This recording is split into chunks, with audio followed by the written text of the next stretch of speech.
Before we begin, can I ask one small favor? If you like the show and the conversations we're sharing, it would mean the world to me if you could subscribe to the show and follow along on whatever platform you're listening to this on. You may not know it, but by simply subscribing, you are helping us in a big way to continue creating and sharing our quiet conversations.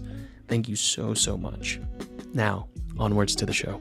The biggest obstacle for people coming to therapy for their addiction is shame. A lot of people assume that addiction is pouring vodka on your cornflakes every morning, but actually addiction manifests itself in so many different ways. The difference between guilt and shame is guilt is I have done wrong, whereas shame is I am wrong. A recent study showed that 35% of young people experienced more feelings of loneliness after having spent 3 or more hours on social media a day. As humans, we like to try and control our feelings. It makes us feel safe. But the fact is that we experience feelings all the time and sometimes for no reason. And that's a wonderful thing if we learn how to manage them. I'm a psychotherapist that works with addiction and eating disorders, but also anxiety and depression. As an addict myself, my work with clients is to help them feel understood and to know that change is possible.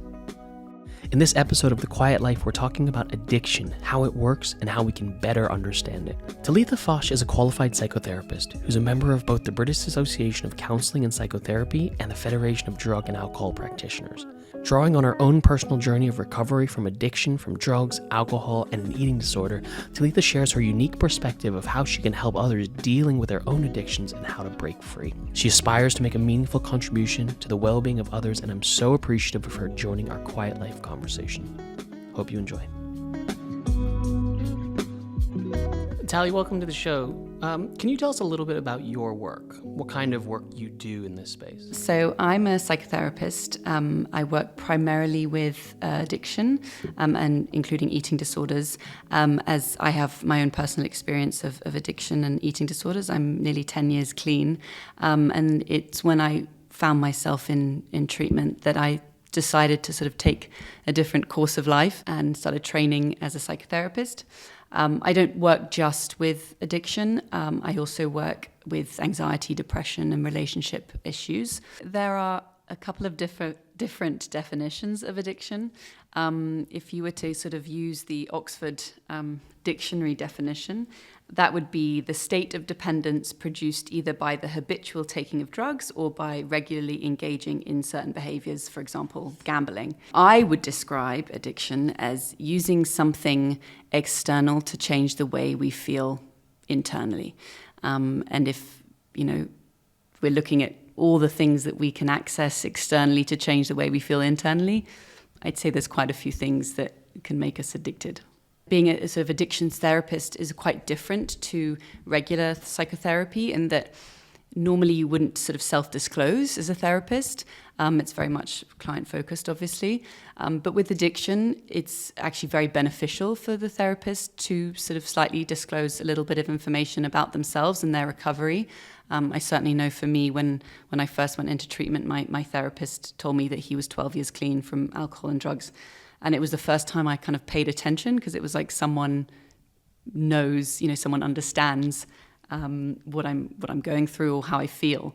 And I've definitely seen that with my clients, when I sort of disclose that I understand or I've been there, it has a different effect on the therapeutic relationship, basically.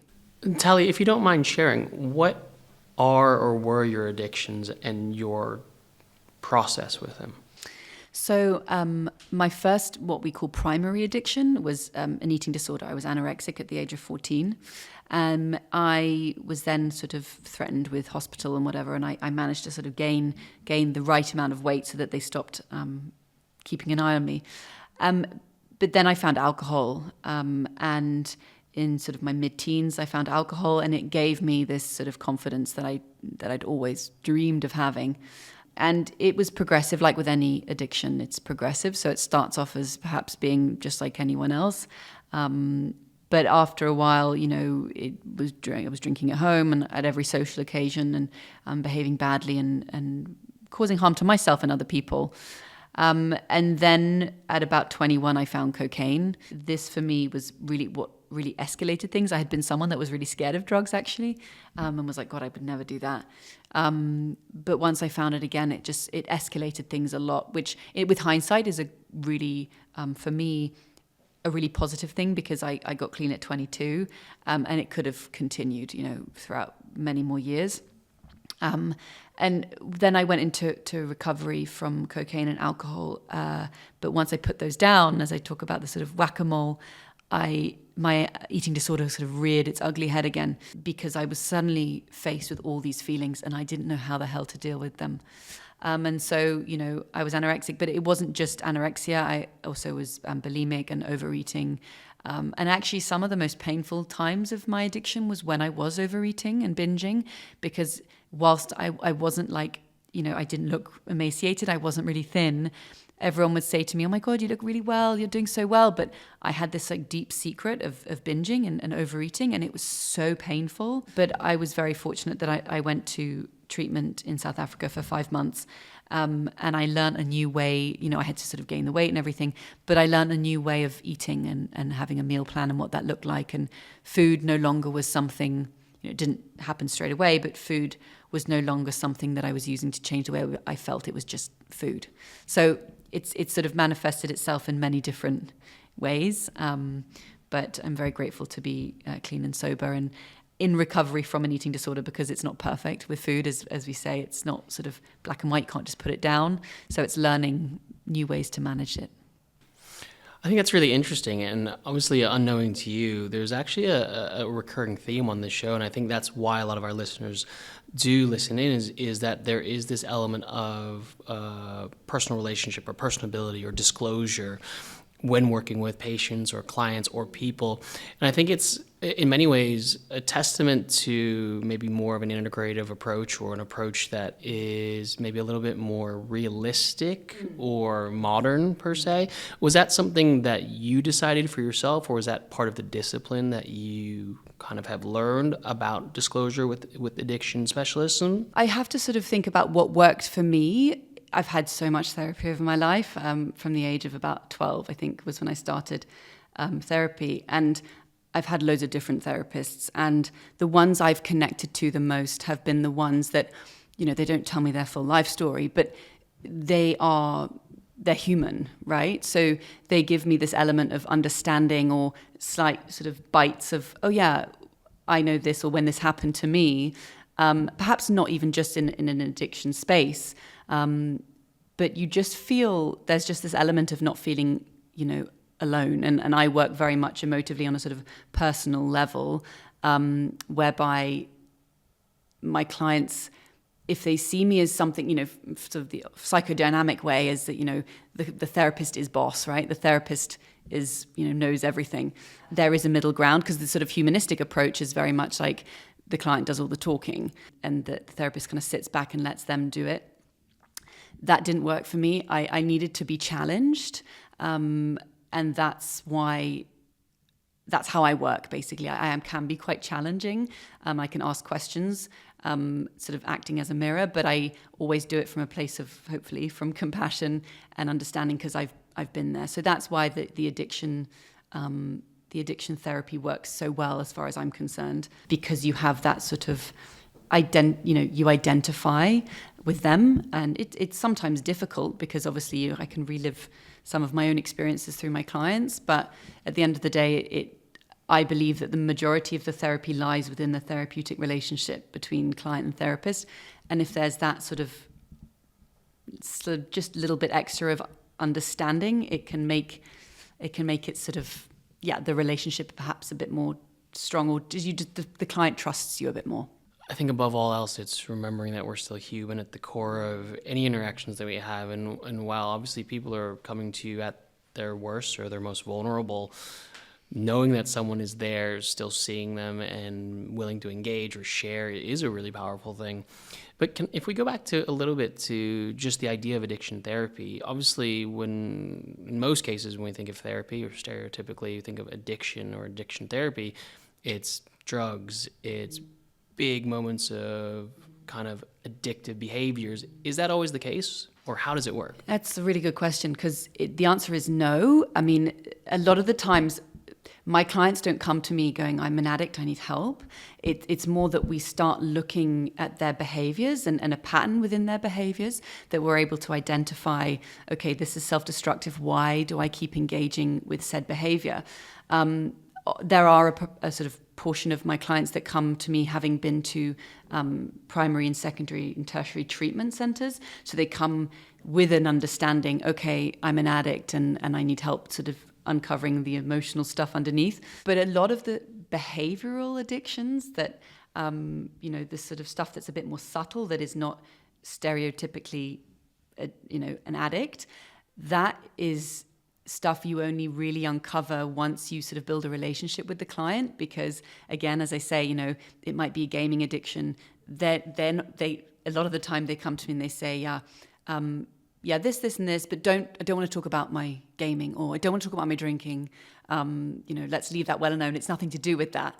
And slowly, you start to sort of uncover, okay, maybe this is actually causing more harm than good. And maybe this is something to look at. But, and that can take years, by the way. I mean, I have clients who sometimes come in and out, they come and see me and we sort of identify, okay, their drinking might be problematic. They go back out again, they keep drinking, and then they come back really when they're ready, because they kind of know it's there. But it's a good question. It's not sort of so obvious as that all the time, especially with the behavioral addictions, the eating disorders, gaming, shopping, gambling, that kind of thing. So then how does someone know if they're addicted? Obviously, if you have something a little bit more extreme, and again, I don't even know what we would call extreme now in the context of this, but let's just call drug abuse, for example, as an extreme consideration, where they have experienced something's happened, they've either been asked to go to treatment or forced to go to treatment, so there is that layer of awareness. In that instance, and they come to you as a secondary or tertiary option for support, that necessarily isn't easier to treat, but it's a little bit more open, yes, obvious. Totally. Yeah. They come to me with, I know I'm an addict and I just need help either sort of abstaining from said drug or the drug of choice, and not relapsing. But the sort of other sort of 180 to turn it on its head, when clients come to me and they don't think they're addicted to their behaviors, I would always say that the way that we know that we are addicted is when it makes our lives unmanageable. So, because what determines something as a hobby and as something as an addiction, that because there are so many things that we can be addicted to in today's world that are also hobbies, like shopping or gaming, or social media can be a hobby for lots of people. So it's when does it make my life unmanageable? That's usually when we need to take a closer look at it. And that definition, sort of the unmanageability, will be different for everyone. The sort of struggle with behavioral addictions, they are a lot more subtle, and perhaps it takes less time for your life to sort of be showing signs of unmanageability. Whereas with drugs or hard drugs or alcohol, I mean, it's not always the case, but they're quite clear signs of unmanageability. You don't show up for work, you miss your flights, you behave really inappropriately. Those are the kind of signs of unmanageability. But with social media and, shopping, they're also hobbies, right? So how do we distinguish between the two? And in many ways, I suppose we'd call them acceptable addictions or everyday addictions, where going shopping a bit too much or scrolling on your phone at night just to kind of numb yourself of the stress, those are deemed as okay. Not okay, but understood. 100%. They're so normalized, and there are also so many things that we can use now to change the way we feel, and that is why I think that's why I always want to challenge the stereotype of addiction, because it has been so clear as this is addiction, this is not. I don't pour vodka in my cornflakes, so I'm not an addict. But we completely ignore the fact that binge drinking in itself is very addictive. It's an addictive cycle. You spend the whole week abstaining and cold turkey, and it's no, I'm being really good. And then the weekend you go and you blow off steam, but then you feel shit about yourself. And then you abstain for a whole week and then you go again. That in itself is very addictive, And I think you're right, the sort of, I'm scrolling on social media, that's numbing me.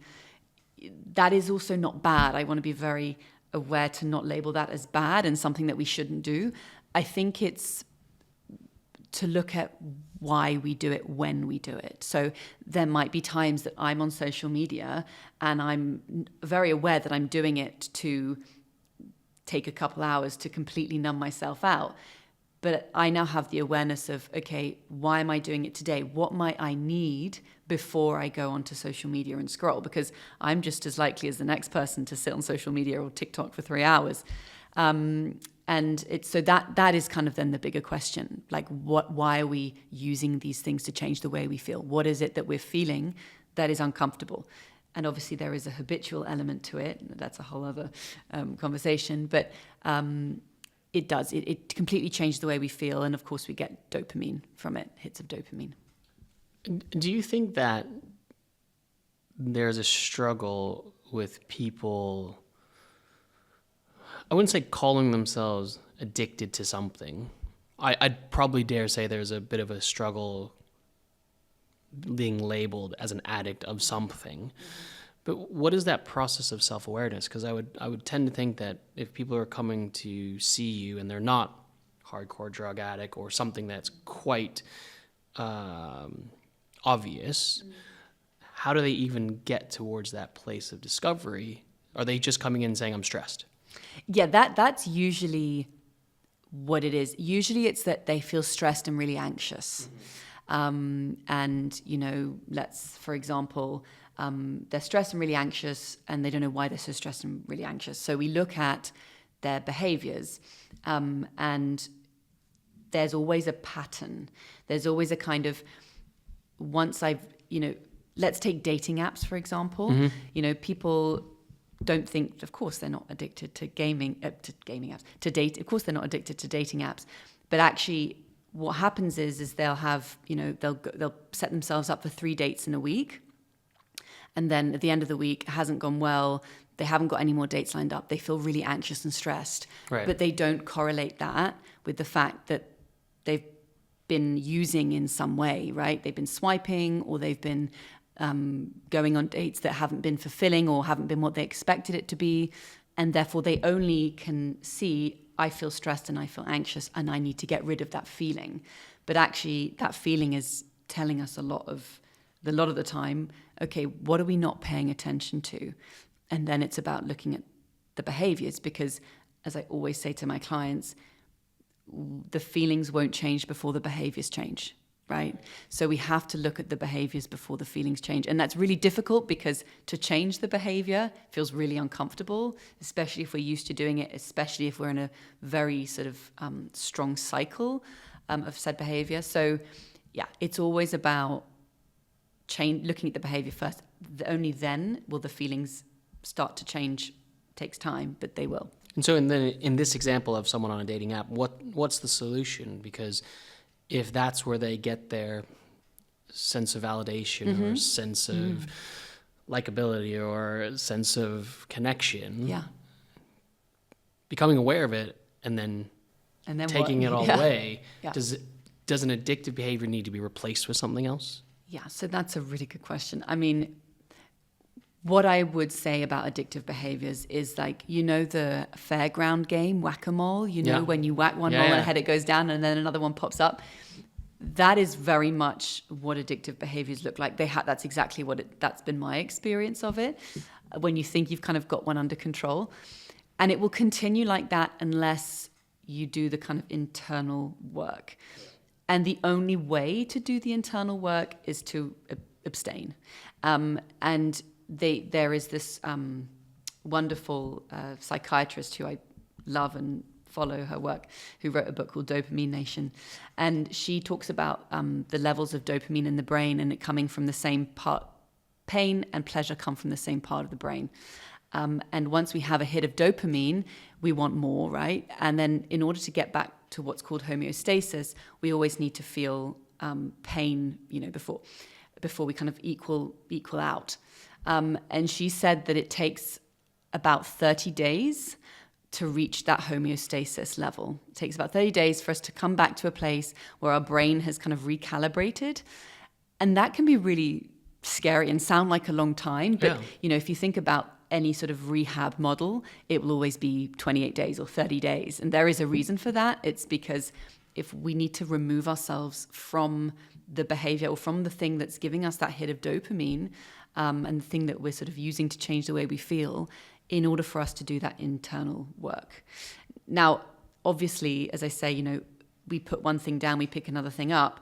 There might always be that element to it, especially for me. It's just about noticing what they are and when they start to become self-destructive again. And if I need to kind of take a look inwards before I start engaging in those behaviors again. Mm. And so, is there any sense of empowerment or any sense of positivity when someone acknowledges their addiction, or is that the negative cycle that begins from that point? I think for me anyway, I can sort of only speak from a personal perspective. I found it incredibly empowering that there wasn't,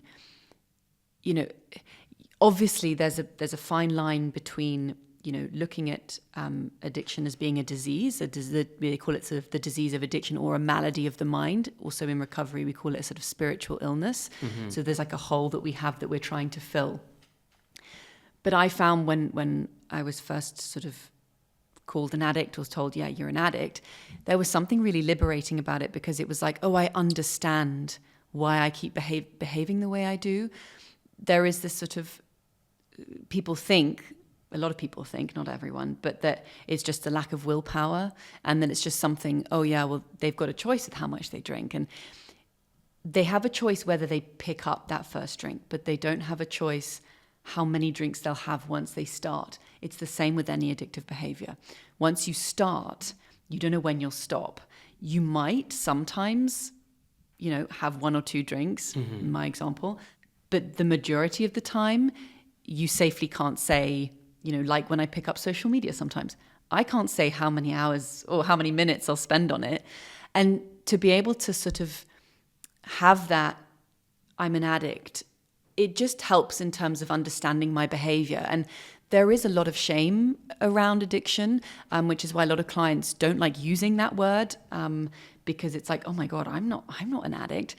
And I have struggled, especially at the beginning, with that sort of defining myself as that.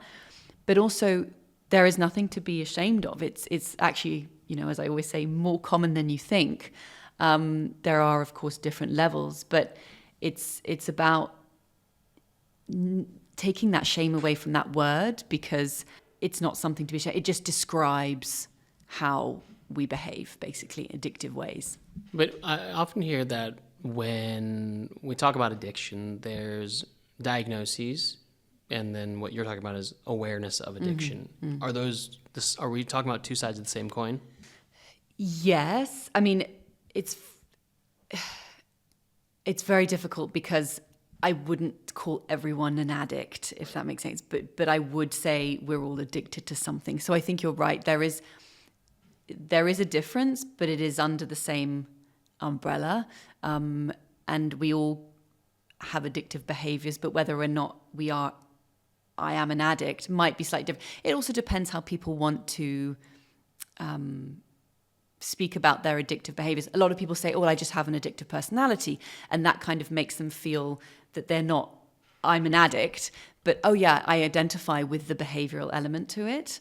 What does an addictive personality actually mean? Because I've heard it loads of different ways, and you meet lots of people through your life who go, oh, I have addictive personality. And my reflection is that someone who just likes to do lots of things and are really passionate about it, or they are using it as an excuse on why they're coping using this strategy or using this addiction. But what's your view on someone who presents as someone with an addictive personality? I mean, to put it very simply, I would just say it's someone who's very all or nothing. So when they do something, they go for it and they go 100 miles an hour, and it's very black and white. There's not much gray area. So I'm very much like that. If I do something, I do it 100%. Like if I practice yoga, I practice yoga 4 or 5 times a week. If I'm spinning, I spin. I go to I do it sort of the hardcore way. But there are also sort of different, what I call sort of intrapsychic landscapes, which we all have. We sort of have an emotional landscape, and what we choose to engage with from an addictive perspective, whether that's, heroin or cocaine, for example. There's studies on 2 very different types of personalities that are, for example, with a heroin addict, they're much more introverted. That's their sort of personality trait, which is why they like using heroin. Whereas someone who likes cocaine, like myself, I'm very much like wanting to fit in. There was this sort of sense of not belonging, and therefore that drug gave me that sense of belonging. So that is sort of a different, sort of extra side to the different people's personalities that make someone perhaps more addicted to something. But if we put it very kind of broadly, it's more that when we behave in a way, we do it, and we do it a lot, and we don't stop until there are consequences. And even when there are consequences, we tend to keep going, if that makes sense. And you're absolutely right. It's usually to sort of mask or avoid other things. Like, what happens if we just stop? What happens if we just sit still? That's usually, why we avoid and why we behave in addictive ways. Exhale is a choice to take control of your mind and mental health. Welcome to the Just Breathe course for breathwork and meditation, our 6-week program to help you breathe better, reduce stress, and regulate the nervous system. Hi, I'm Michael James Wong, meditation and breathwork teacher and founder of Just Breathe. And my life's work is dedicated to helping as many people as possible quiet the mind using the power of breathwork and meditation. And that's why I created Exhale. This course brings together my 20 years of experience studying, sharing, and teaching these practices in the real world. Inside the course, you'll gain instant on-demand access to over 100 plus videos, lectures, technique tutorials, and guided breathwork and meditation practices dedicated to helping you create a personal and powerful ability to respond to any and all of life's big and small stressful moments. In this course, you'll learn my unique perspective and agnostic approach to help quiet the mind and regulate the nervous system. Each week during the course, you'll be invited to join our live Zoom sessions where I'll share and discuss with you both the science and the wisdom of these quiet practices. And even more, I'll be joined by some of the world's most well-respected psychologists and neuroscientists to help us understand even further. We'll talk about the nuances of stress, the science of stimulation and how we regulate the nervous system, and how to rewire your brain for the better. And what I love most about this course is you're not just joining me, you're joining a community of like-minded people all around the world who are dedicated to learning more, building their personal practice, and understanding how to use breathwork and meditation to change our lives for the better every single day. As a reminder, you'll get on-demand and lifetime access to the course material. You'll have access to 100 plus video lectures, techniques, and practices. And you'll have 6 weeks of live talks and lectures and learnings with me on breathwork and meditation. You'll have 3 amazing talks with some of the world's most well-respected psychologists and neuroscientists. And you'll become part of our global Just Breathe community.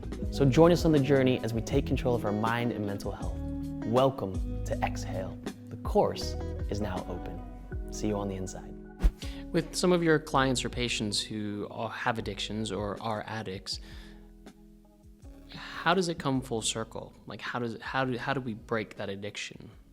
It depends what they're addicted to, whether it's substance or behavior. So could you give me, let's call it an anecdote of an extreme version and an anecdote of a casual version? Sure, okay. So an example of an extreme version, we'll use alcohol. Mm-hmm. And clients come to me and they're let's say they're in a binge cycle, and every single time they drink, bad things happen, right? They say wrong things, they do bad things, and they hate themselves, and then the cycle continues. We will look at an abstinence plan for that, because alcohol and drugs, unlike behavioral addictions, I'm not going to use the word easy, but it's perhaps more simple. You just put that substance down, right? So you put the alcohol down, you put the drugs down, and then we can take a look at the other stuff, and then they are sort of in recovery from said behaviour. Of course, as I say, if I work obviously with a lot of eating disorders as well, food is another really difficult one because you can't just put it down. Yeah. But for example, with social media or phone addiction, this is one that's very common, because our smartphones have so much access to so much, hits of dopamine, the apps, you can game and gamble on our phones. We look at ways, because you can't just stop using your phone. I mean, you could, but it's not realistic, right? We have to work, we have to speak to people. So we then look at specific ways. It's very different for every individual of what their abstinence plan might be, right? So it is always about encouraging this word abstinence, about abstaining from said behavior in order to reach, as I said, that sort of level of balance in our brain, but also so that we can do the kind of inner work and the sort of deeper emotional stuff. And so for phone addiction, it looks like, for some people getting an old flip phone, for example. Right. And, I have clients who have to, when they come through the door, they have a special box for their phone. After they've come home from work, they put their phone in that box and they're not allowed to be on it until the next day. And it's not about sort of being punitive. It's not about being punishing. But it's like, okay, I know that if I have my phone around me, I might not pick it up, I might be fine, but I also don't know that if I pick it up, I don't know how long I'll be on it for. And actually, there are loads of things on our smartphones these days that can help. You can put locks on it, you can undownload apps, you can put it on, there's a mode where you can completely make the whole screen black and white. So again, it's not giving us that sort of stimulation.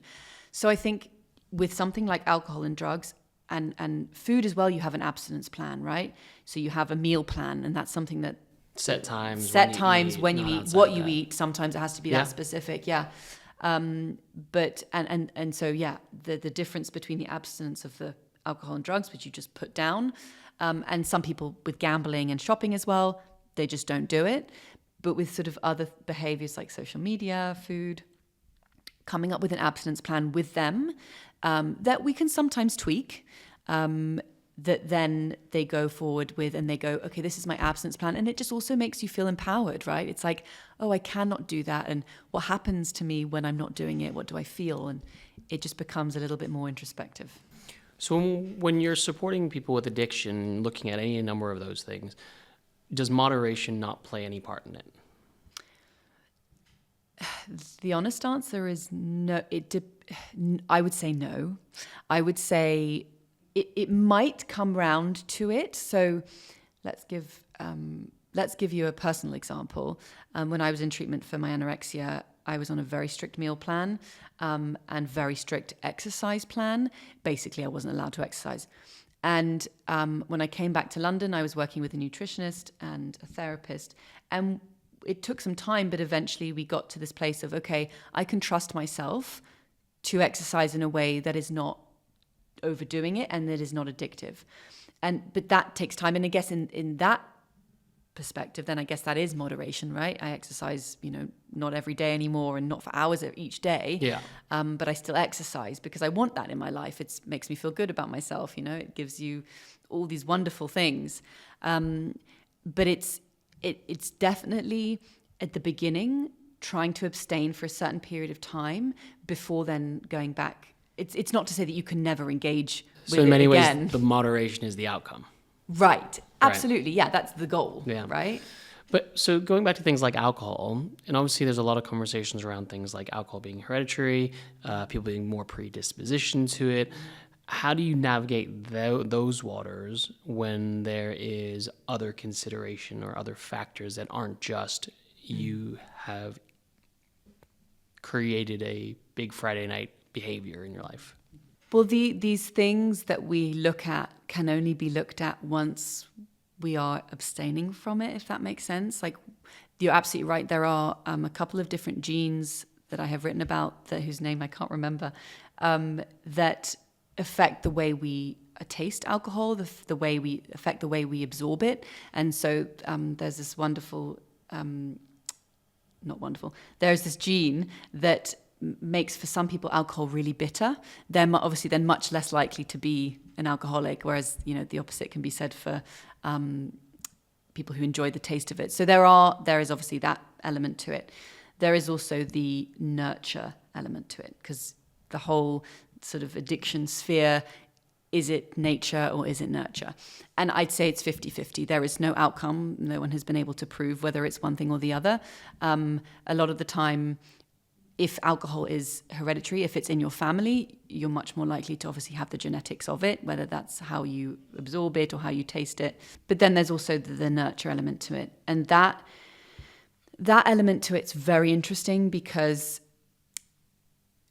what can happen is it can be, let's take my family, for example. I'm an addict, but my brother's not. And it's like, well, why is that? How is that possible? We're from the same family. We've had a very similar upbringing. And then it comes to our needs, right? The way we were nurtured, and our needs, to put it very simply, not being met as children. And that creates these negative belief systems, which goes on to create self-destructive behaviours and continues.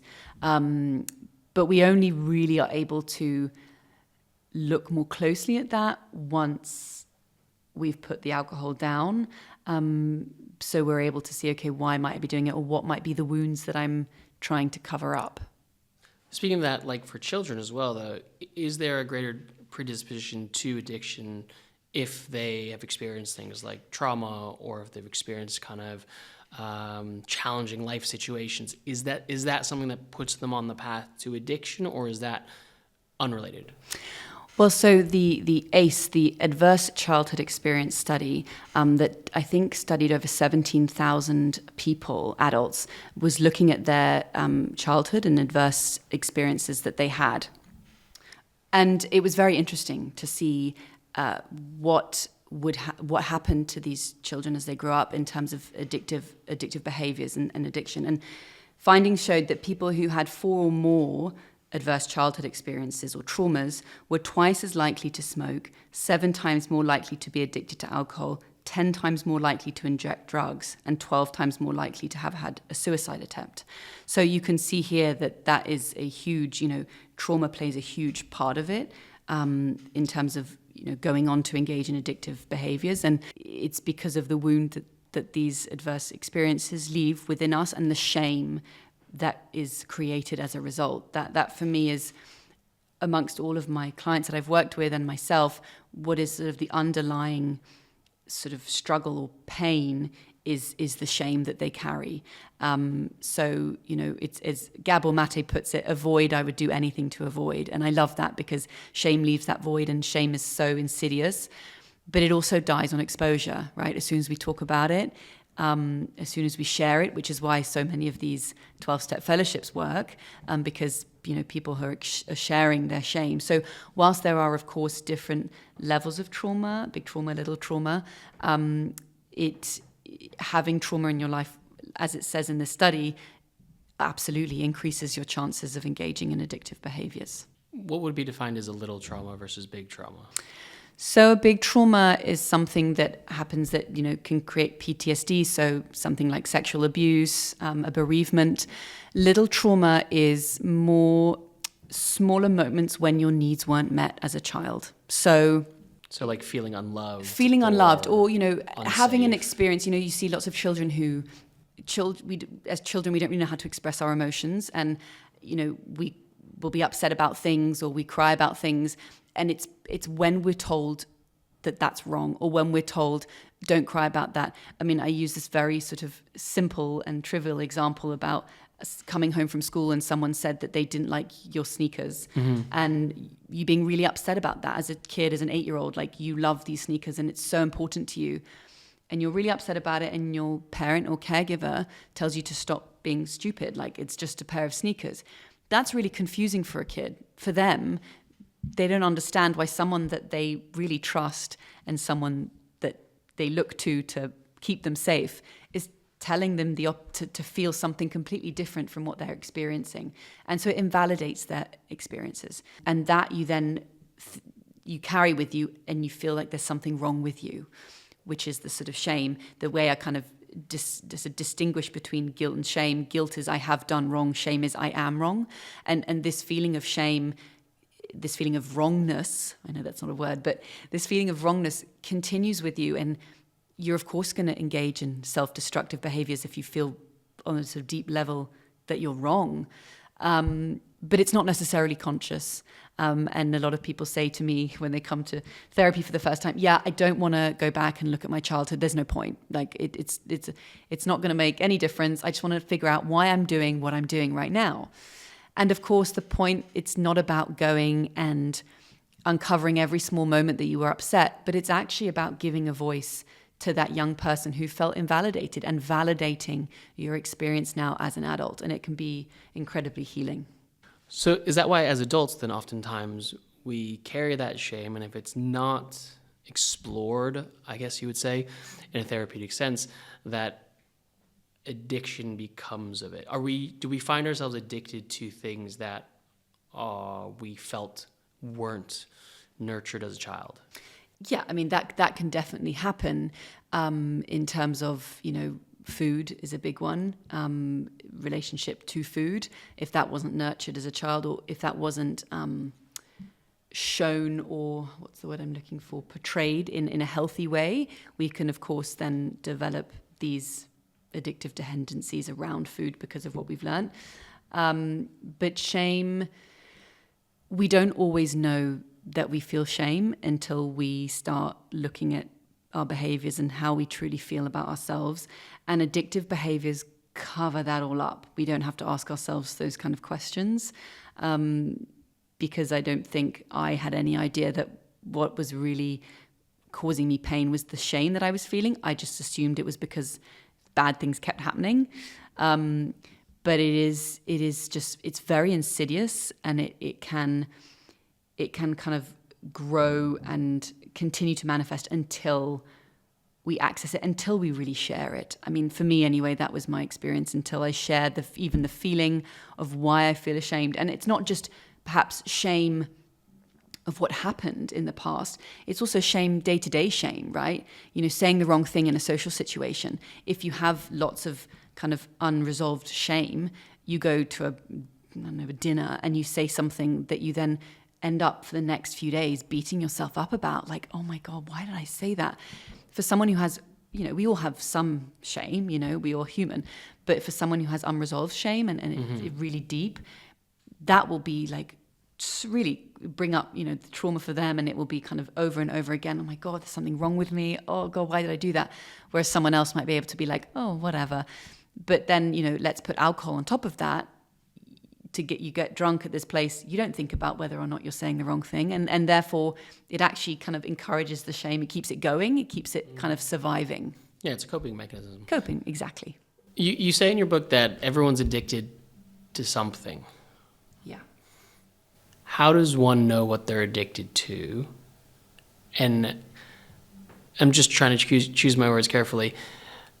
Is that a fair statement to load onto someone to say they're addicted to something? It probably, for a lot of people, they would just argue that probably, and they'd say, I'm not addicted to something, because either they don't know what it means, or they think that they live a very healthy lifestyle, which I wouldn't disagree with. But we all have so many things that are at our fingertips that are outside of ourselves. We're not all sitting in meditation all day, every day, right?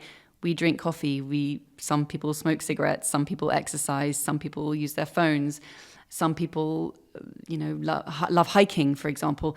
They wouldn't say that they're addicted to hiking, but if it has become something that they use a lot, and they use to help with regulating their emotions, I'd say that they are probably addicted to it. Unless they're like, oh no, I could not go hiking for a few months at a time and be totally fine. Fine, that's fine. And then it might be something else. I would always challenge the people who would say, if you stop it and it doesn't have an effect on your life, then maybe you're probably not addicted. But if you stop it suddenly and you notice that you feel worse off for having stopped it, then it's probably something to look at. But I do think the language around being addicted to something, some people will struggle with, no question. And I don't want to offend anyone by saying, you're addicted to something. It's mainly just because I did a survey actually before I wrote the book. I asked them these questions that, weren't sort of as obvious as are you addicted to social media? But I'd ask them, things like, have you tried to not go on Instagram for a month, but found that you re-downloaded it before you said you were going to? And a lot of them were like, answered the question yes. And I said, okay, well, why might this be? This might mean that you're addicted to it. And a lot of them went, God, yeah, maybe actually I am.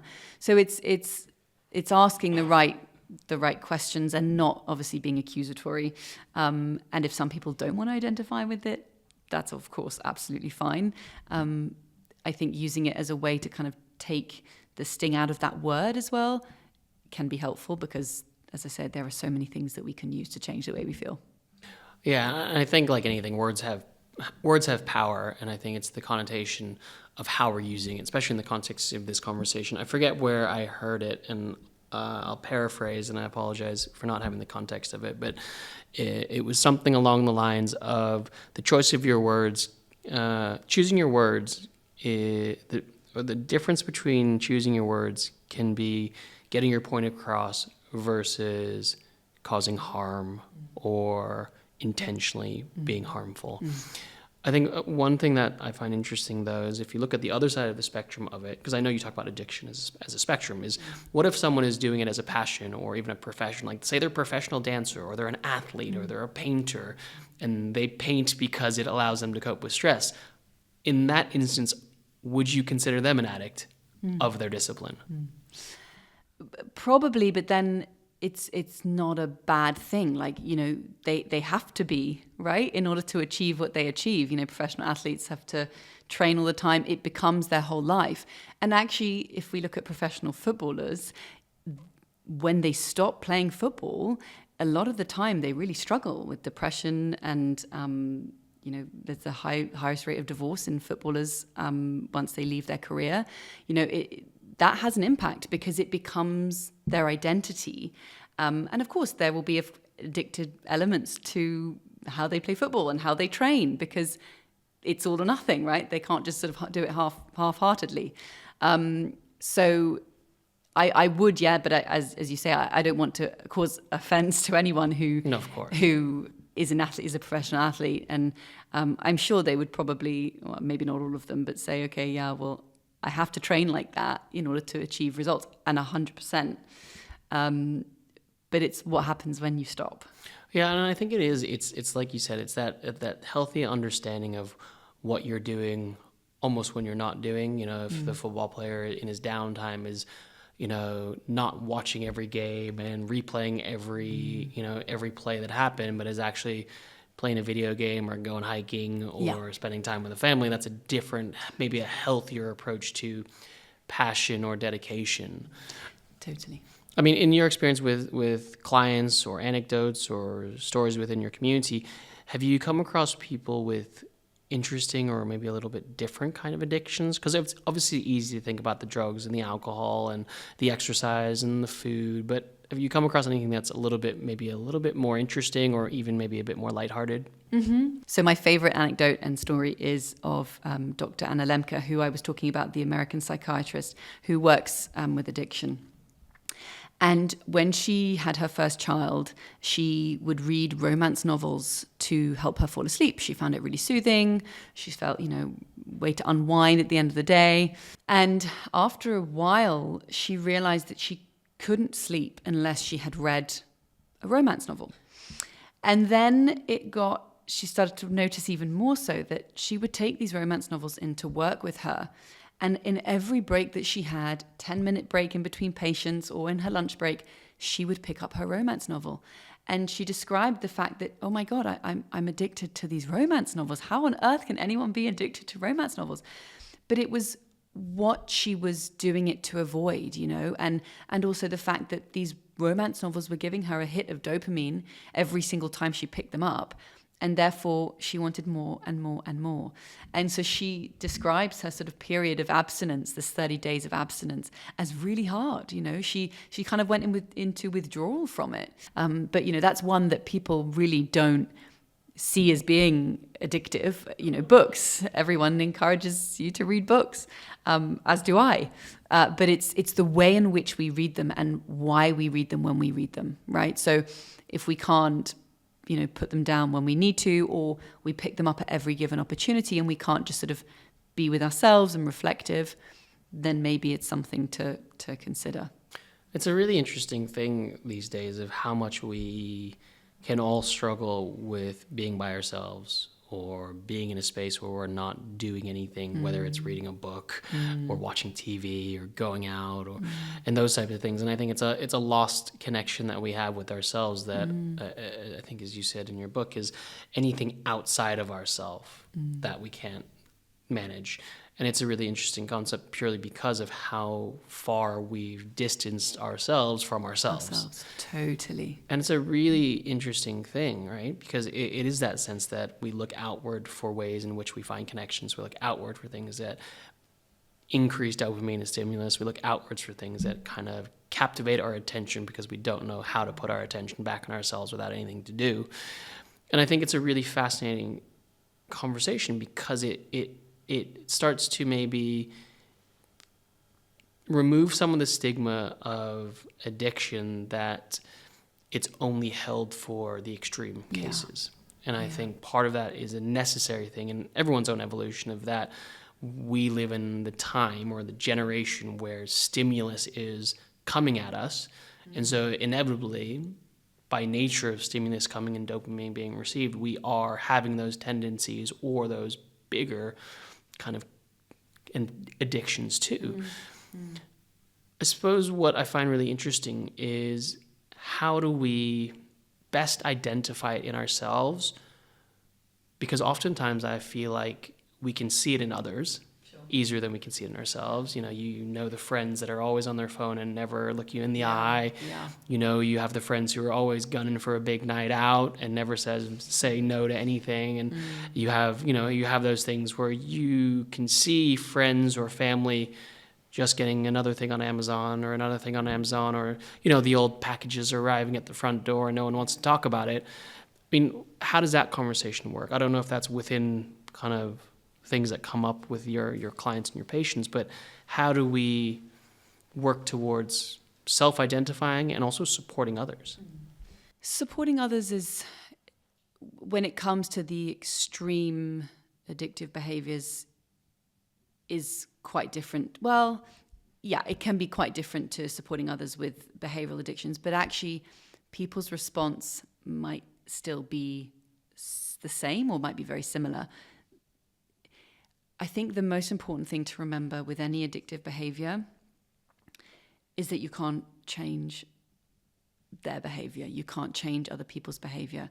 And whilst that might be really painful and frustrating because you see them engaging in something that is either looking self-destructive or you might want to be asking really what's underneath it, you can't change or stop them from doing that. That's the first line of any kind of addiction support. What you can do is set your boundaries and share how it is for you to experience them engaging in that behavior. Obviously, with addictions like drinking and drug use, if there needs to be treatment, there can be interventions, and some people obviously will be sectioned, etc. But with behavioral addictions, like I had someone ask me this question about their son's gaming addiction. And she was obviously a mother, very distressed. She was like, he doesn't want to do anything other than game. And I've tried taking it away from him and punishing him. And I was just saying that the punitive aspect won't work, because if you think about why they're doing it, they don't feel good about themselves anyway. So it's actually about encouraging. You can't make them stop. You could take the whole thing away and never let them have it again. But it's also about perhaps asking them why, or asking them, what else might they want to do, encouraging them to do things with you. But also sharing with them, when you do X, it makes me feel like Y, or I feel sad when I see you buying another Amazon package when I don't, feel like you don't need it. It's not being accusatory, but making sure that if you are someone who knows someone who's engaging in self-destructive behaviors, also to get your own support. I think that's really important, because a lot of the time there can be people pleasing going on or treading on eggshells because they don't really want to acknowledge that it's there, but it will be having an effect on you. How do we know when things like shopping or gaming are self-destructive? Well, you won't really unless you see or hear how that person is feeling. I mean, it can be obvious. I only ask because I feel like in most cases with behavioral addiction, there's always going to be denial. Oh, 100%. And in the first instance. That is the biggest part, and I write about it in my book. Like, denial is one of those biggest sort of protective mechanisms that we all have. So we can make someone aware that we're aware, if that makes sense. So we can acknowledge it and say, oh my God, I see loads of packages coming, like, are you okay? You might not be met with a, yes, thanks, I'm fine. You might be met with a F off. But it might also plant that seed of, oh, maybe actually I am not shopping in a way that is making me feel good, or why am I shopping? Shopping, from previous experiences with clients, they talk about this sort of high. The idea of the shopping gives them a high, the actual scrolling gives them a high, the clicking the purchase gives them a high, but it's actually when that package arrives, they feel awful about themselves. They feel like, they described it as this experience of feeling dirty, the shame hits in. So if you are around someone or knowing someone or living with someone who's having this, there will be parts of their behavior that might be shown throughout this process. There might not always. I don't know. I can't speak for everyone. But you can always acknowledge the behavior, and you can always ask, hey, I've noticed this. Are you okay? You can absolutely ask those questions. But be prepared that you might be met with a, don't you dare talk about this, or, and actually that can be quite telling in of itself, as you say. If they deny it, then maybe it's something that is actually going a little bit deeper than them just enjoying their shopping. And if everyone has those aspects in their lives, or those dispositions for behavioral addictions, everyday stuff, shopping and gaming, coffee and those types of things, is there a distinguishable line of when help is needed? Well, for them, if it's making their lives, as I say, unmanageable, if they're getting to a point in their life where it's really causing them harm, or it's causing them distress, or they can't live without it, then it's definitely something to get helpful. Because, yes, it might just be that they get hits of dopamine from it, and therefore it's really hard to stop. But there also might be other things that are underlying it that might be worth looking at and taking a sort of closer look at. And, it's that sort of element of being without something and sitting still, as you were saying. I talk a lot about a lot of my clients, you have to do things with background noise. Like, the idea of being at home and cooking in silence is terrifying. They have to have a podcast on, or they have to, when they go for a run, for example, it has to be with music. And what was really interesting is I challenged someone on this, going for a run with music in their ears. I said, well, what would it be like if you took the music away? And she was like, oh my God, it'd be so boring. And then I sort of asked them, well, what does boring mean? And for me, I sort of describe it as a discomfort with sitting with self, being bored. If you think Buddhist monks sit in meditation for years and they're not bored. And she said, but I'll be so bored, I've got to run with music. I said, well, just try it. And so she came back and she said, oh my God, I started running, and halfway through my run, I just burst into tears. And I didn't understand. There was nothing wrong. I didn't know why I was crying, but I just was experiencing feeling. And I think that's, for me, the crux of it all, is that we avoid feelings. We avoid all the bad feelings that are not bad, they're just uncomfortable. And the more we avoid, the more we kind of suppress. And I think this is why, sorry to bring back COVID-19, but in COVID, we were all forced to sit still with ourselves. And it was perhaps for a lot of us, and we weren't distracting ourselves. And for a lot of us, it was the first time that we were experiencing feelings. And people didn't know how to cope, which is why there was such a rise in eating disorders and addiction, because people, whether the question is whether or not COVID-19 made new addicts, probably not. They probably were already engaging in addictive behaviours, but they had more things to make them accountable, like showing up for work or whatever. So suddenly we were all forced to sit still, and we had feelings, and we don't know how to manage them. We're not taught how to manage them. And especially if we have underlying wounds and pains and voids and feelings of emptiness, which it certainly was for me, how do we know how to process that if we're not guided through it, or if we're not shown? So yeah, feelings is really for me the crux of it all. So what's the upside of breaking the addiction at the end of this? If all of us have an addiction, what is actually the benefit of breaking them? I think that the best thing about breaking them, or the positive gains from it, are the fact that we have our feelings back. And that might not be in the way that we want them, because as humans, we like to try and control our feelings. It makes us feel safe.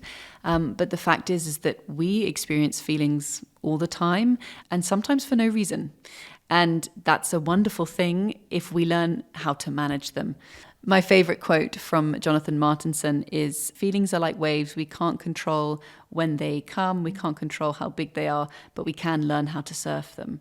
And that's, for me, the best bit about recovery for me, is that I've got my feelings back. I'm able, that's not to say that I'm sort of very well measured all the time. If anything, the complete opposite. I cry a lot, I get stressed, I get anxious, but you're so much more in touch with yourself, and you're so much more in touch with what you need. I think this is what's so important about feelings. Feelings give us an insight into actually what we might be needing. And if we're not in touch with them, then we won't know what we need. And that makes it very difficult to look after ourselves, and to live our lives in a way that we want it to be. If you were to take one thing away from this conversation, it would be that if you stop engaging in your addictive behaviours, it gives you the opportunity to start experiencing your feelings. Tali, you have a new book out. Tell me about it. Very exciting. My new book called Hooked has just come out, Why We Are Addicted and How to Break Free. It is a bit of my personal experience of addiction mixed in with my professional experience of working with clients who suffer from addiction or addictive behaviours. I wanted to break down the stereotype of addiction and write something that was a little bit more digestible to people that perhaps have never really heard about addiction or don't really understand much about it. But I also really wanted to write something that I wish I'd perhaps had as a manual when I first was in recovery. Tali, thanks so much for joining our conversation. Thank you so much. For sharing a lot more insight into the world of addiction. Thanks for being here. Thanks so much for having me.